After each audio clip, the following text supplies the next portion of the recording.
Hey ma'am, good afternoon po.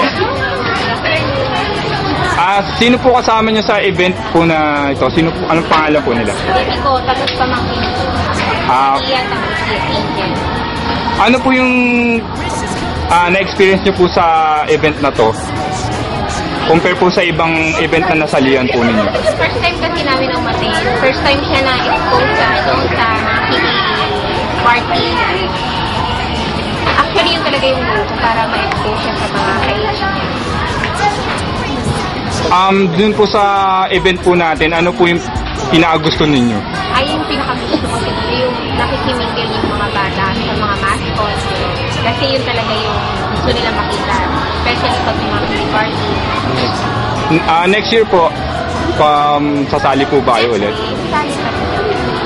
Sa lahat po ng this coming Christmas, meron din pong event. Opo.